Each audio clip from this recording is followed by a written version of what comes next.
ሰላም ሰላም ክቡራት ተኸታተልቲ ኣዋ ቻናል ከመይ ኣለኹም? ንሕና እግዚኣብሔር ይመስገን ሰላም ኢና። ንሳትኩም ግን ኣብ ዘለኹምዎ ሰላም ክትኮንለይ ናይ ኩሉ ግዜ ትምኒተ እዩ።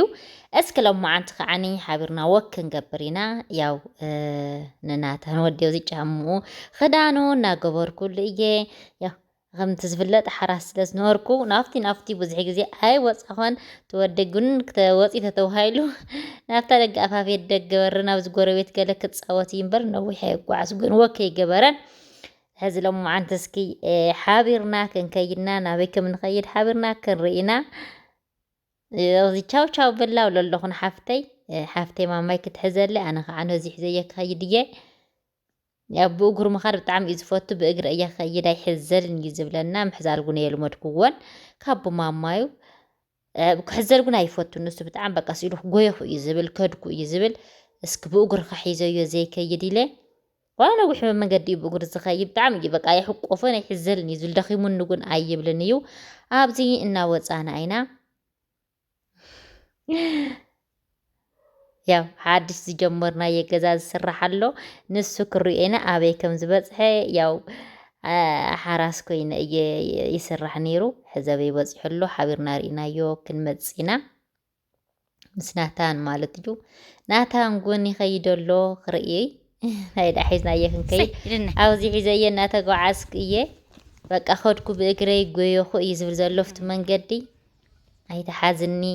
ከይሒዞ እዩ ግልፅ ዝብለኒ ንዓይ በቃ ከይሒዞ ይጎይ በቃ ፀሓይ ወሪቁሉ በቃ ማበይ ነይረ እዩ በቃ ደገ ክወፅእ ከሎ ይተሓዙኒ እዩ በቃ ስኢሉ እንስሳ ተረኺቡ ናብአን በቃ ትሪእዎ ነው። እዚ ሕዚ በጊዕ ረኺቡ ናብአን ክኸይድ እዩ ያኽሙን ከይድ እና በቃ ተሓጒሱ በቃ ርአኹሞ ከመይ ከም ዝሕጎስ ኢለኩም ደገ ክወፅእ ከሎ ብጣዕሚ ፍሉይ ሓጎስ እዩ ዝስምዖ። በቃ ጉያ እዩ ዝፈቱ ክጎይ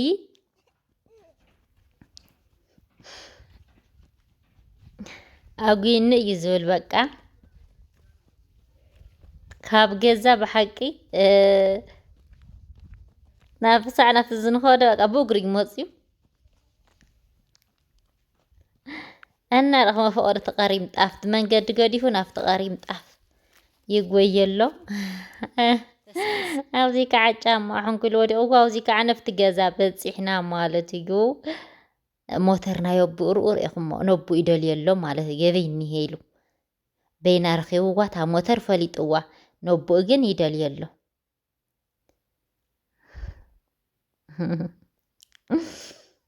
ረኽሞ እቲ ገዛ ኣብዚኣ በፂሓላ ማለት እዩ። ተሃዲሙና ሃለውካ ፈልጠየ ግን ከምዚ ክነዳደእ ገለ ኣይረኣኽዎን ነይረ ክሪኦ እየ መፂአ ብደገ ኮይነ ክሪኦ ከለኹ ደስ ዝብል ተሰሪሑ ይመስለና። ኣብ ውሽጢ ኣቲና ከዓኒ ሓቢርና ክሪኦ ኢና ንዓሓፎካ ኣብሎ ኣቦኡ ከዓ ንኸነው ኢሉ ኣብዚ ሓደ ነገር እንታይ ይገብር ይመስለኩም? ብኢዱ በፃውዕቲ ኢዱ ገይሩ ትርእይዎ ዘለኹም ነታ ሞተር ክኸፍታ ይብል ማለት እታ ፃውዕትስ ከም መፍትሒ ክጥቀመላ ኣብ መፍትሒ ከመይ ገይሩ ከም ዝኸፈተ ኣቦኡ ስለ ዝርኢ ረአኹም ኣቦኡ መፍትሒ ሂብዎ ካብኡ በኣ ገይሩ ከዓኒ ብለሎ ኣውያቶ እንድያ ንዓይሉ ይፅውዕ ኣሎ። ቆልዓ ዝረኣዩ ኩሉ ዘይኣውዩ ብስማ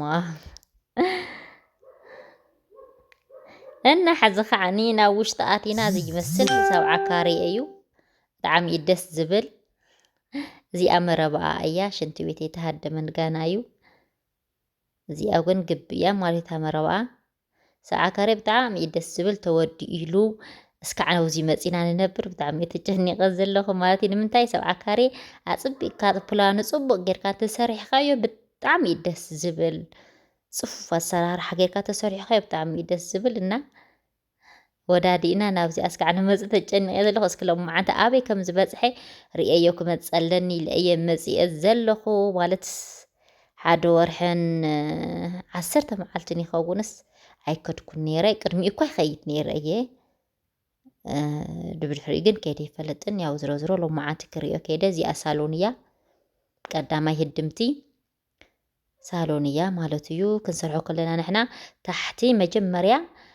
ናይ ስራሕ ቦታ ጌርና ኢና ሰሪሕናዮ ካብኡ ቀዳማይ ፎቅ ከዓኒ ክችንን ሽንት ቤትን ሳሎንን እያ ኣብዚኣ ማለት እዚኣ ብገፋሕ ብምልኣ ሳሎን እያ ካብኡ ክችን ኣለታ ሽንት ቤት ኣለታ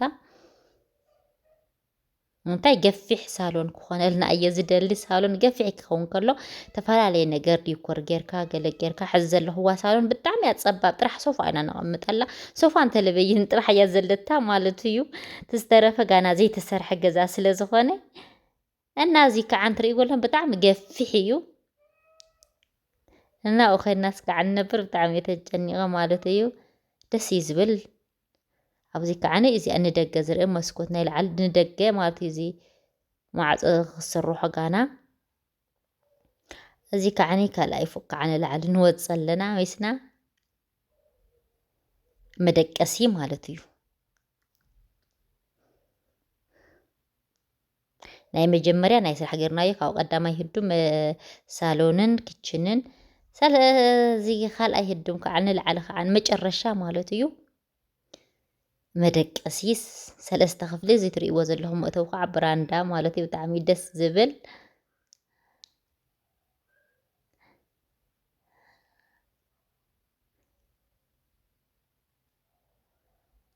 ንሪአኩም ኢና ሕዚ እዚ ንናታን መደቀሲ ከዓ ይበሃል ኣሎ እዚኣ መደቀሲት ምስ ሽንቲ ቤታን ሻውራን እያ እዚኣ መደቀሲት ንእስ ዝበለት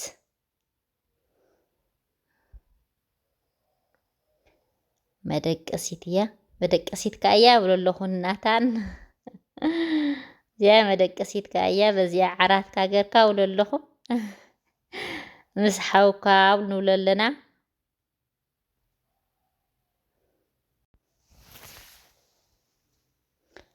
እዚኣ ከዓኒ እታ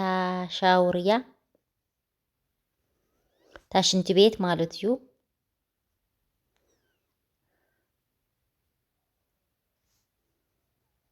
ኣብዚኣ ከዓኒ ሓንቲ ክፍሊ ኣላ ኣብዚኣ ሓንቲ ክፍሊ ኣላ ጓል ተወሊድና እታ ጓልና መደቀሲት ዘይኮይኑ ጋሻ ገለ ኣለካ ሓደ ሓደ ነገር መቐመጢ ይኾነካ እዩ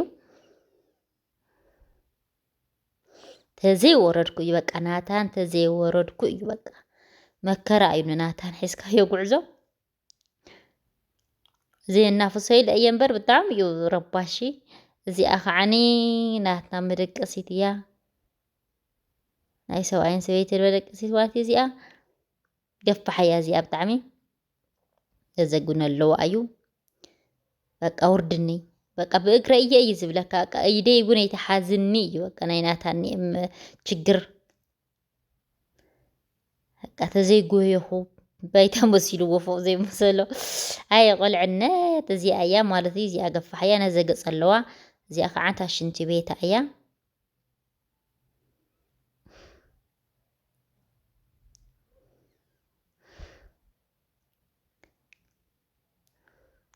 እዚኣ ገፋሕ እያ ንውሽጢ እውን እኒአዋ ንደገ እውን እኒአዋ ማለት እዩ ከም ኣንጎላ ዓይነት ዘለዋ ኣሰራርሓ እያ ተሰሪሓ ተልኻ በዚ ቁም ሳጥን ትገብረላ ተልኻ ከዓ በዚ ዓራት ጌርካ ብንክየ ቁም ሳጥን ክትገብር ትኽእል ኢኻ ዓንጎሎ ዓይነት ስለሆነ ፅልዒ ረኣይዋ በዚ ኣጋጣሚ እዚኣ ትመስል ኣብ ላዕሊ ኮይንካ ሓደሽቲ ናይ ሰብዓ ካሬ ረእኹሞ ናይ ማሕበራት ኮለል ዝወፀ እኒአ ናይ መምህራን ብጣዕሚ እያ ደስ ትብል ኮይና ፅልዐ ያው ግዜ ተቐይሩ ኩነታት ጦርነት ነይሩ እዩ ድሕሪት ቀርዩ እምበር ረእኹሞ እዚ ኩሉ እዚ ተጀሚሩ ዘሎ ተሃዲሙ ዘሎ ያው ማሕበራት እዩ ብጣዕሚ ደስ ዝብል እዚ ከዓ ብራንዳ እዩ ብራንዳ ማለት እዩ ቡና መፍሊዕኻ ንኸፊልካ ቁርሲ መብሊዕኻ ጋና ኣይተነ ይንደቕ እዩ ዘሎ ሕዚ እዚ ካልኣይ ፎቅ ትላዕሊ ናይ መጨረሻ ተቆርቆሮ ዝኸውን ናይ ላዕሊ መጨረሻ ረእኹሞ እዚ ያው ጋና ክህድ ንላዕሊ ዘይተነድቅን እየ ተጀሚሩ እዩ እኒአ ፍርቂ በፂሑ ተደዲቑ እስካዕ ላዕለ ክግጠም እዩ ካብኡ ትደው ኢልናሉ እኒአና እዚያት ብምሉእ ብራንዳ እዩ ብጣዕሚ ደስ ዝብል ብራንዶ ብጣዕሚ ይገፊሕ ብራንዳ ብጣዕሚ ይገፊሕ ገዲፍሉ በዓል ገዛይ ኣነ ግን ብራንዳ ደስ እዩ ዝብለኒ ኣብ ላዕሊ ሰለስተ ክፍሊ ጥራሕ እዩ ገይሩ ተረፈ ብገፊሕ ብራንዳ ገዲፍሉ እዩ ገዛ ምስራሕካ ዘይቀርፅ ፅፍፍን ፅሬን ዝበለ ክኸውን ኣለዎ እዩ ዝብል ኣነ ግን ከምኡ እየ ዝብል ማለት ምስራሕካ ዘይቀርየ ሰፃቢብካ ገለተ የኮነ ግን ዓቕሚ እዩ ዝሓተካ ዓቕሚ ሓትት እዩ ፃፊፍካ ገዛ ንክትሰርሕ ዓቕሚ ብጣዕሚ እዩ ዝሓትት ስብለኩም ብጣዕሚ እዩ ከቢድ ገዛ ምስራሕና እዚኣ ትመስል ያው ፍጻሙ እየ ርአና ኣሕዋተይ እስኪ ላይክ ሼር ኮሜንት ግበሩለይ በተለይ ሳብስክራይብ ግበሩለይ ኣሕዋተይ ኣታ ሳብስክራይብ ዘይትገብሩለይ ናይ ዩቱብ እኳስ ክሕግዘኒ ብናይ ዩቱብ ገይረ ክሰርሕ ሓቀይ ኣብ ላዕሊ ኮቨር ብናይ ዩቱብ ገይረ ገዛ ሰሪሐ እንድየለ ዘለኹ ያው ከይመስለኩም ብናይ ዩቱብ ኣይኮነን ግን ብናይ ዩቱብ ጌርካ ጎን ገዛ ይስራሕ እዩ ማለት እዩ ክንደይ ብናይ ዩቱብ ገይሮም ገዛ ዝሰርሑ ክንደይ ቀደም ዩቱበራት ስሎም ዩቱበር ሰው በዚሑ ኮይኑ ቪው ዘየለ እምበር ቀድም ኢሎም ዝነቑሑ ሰባት ካብ ዩቱብ ገንዘብ ኣዋህሎም መዓት መኪና መዓት ገዛታት ዝሰርሐሉ እዮም በተለይ ኣነ ሕዚ ዝፈልጦም ደቂ ኦሮሞ ቀደም ኣነ ዩቱብ ተይኮንኩሲ ሎ ዩቱብ ቪድዮታት እናረኣኹ እናሃለኹ ዩቱበራት ዝነበሩ በቃ ከመይ ዝመሰለ ገዛ ከመይ ዝመሰለት መኪና ካብ ዩቱብ ዝረኸብዎ ገንዘብ ሎምንካ ዩቱብ ኩሉ ዩቱበር ስለ ዝኾነ ኩሉ ናብ ዩቱብ ስለ ዝኸደ ቪው የለን ቀኒሱ እዩ ቀደም ሰብ ስለ ዘይነቕሐ ዝነበረ መዓት ሰብ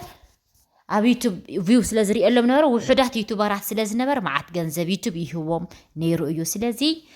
ከምቲ ኣብ ኮቨር ኣነ ሕዚ ዩቱብ ካብ ዩቱብ ይረኺበዮ ገዛ ስራሕ ወይ ዝፀሓፍክዎ ኣይኮነን ናይ ባዕል ገዛ ይሰብዓ ካሪሕ ዝወፅ ፀንሐ እዩ እዚ ይመስለኩም ማለት እዩ ግን ካብ ዩቱብ ገዛ ይስራሕ እዩ ካልእ ነገራት ይግበር እዩ ብዙሕ ቪው ብዙሕ ሳብስክራይብ ዘለዎም ብዙሕ ነገር ክሰርሑ ይኽእል እዮም ሓቢርካ እንተሰሪሕካ እቶም ዓበይቲ ዩቱበራት ሕዚ ብዙሕ ነገር እዮም ዝገብሩ ማለት እየ እና እዚኣ ትመስል ፍጻሜኹም የርእየና በሉኒ እዚኣ ተወዲኣ ኣብዚኣ ኮይነ ብዙሕ ቭሎግ ክሰርሕ እየ ብዙሕ ነገራት ክሰርሕ እየ ዝሓስብ ማለት እዩ እስኪ ላይክ ሼር ሳብስክራይብ እናገበርኩም ኣበረታትዑና ክብለኩም ሕዚ ንገዛና ኢና ክንምለስ ይኸው በዛ ሞተር ጌርና ንገዛና ተመሊስና ናታ ንበቃ ሕዚ ናብ ገዛ ይኣቱን እዩ ዝብለና ዝሮ ዝሮ ሰሰናይ ንዓኹም ሳብስክራይብ ኣይትረስዑ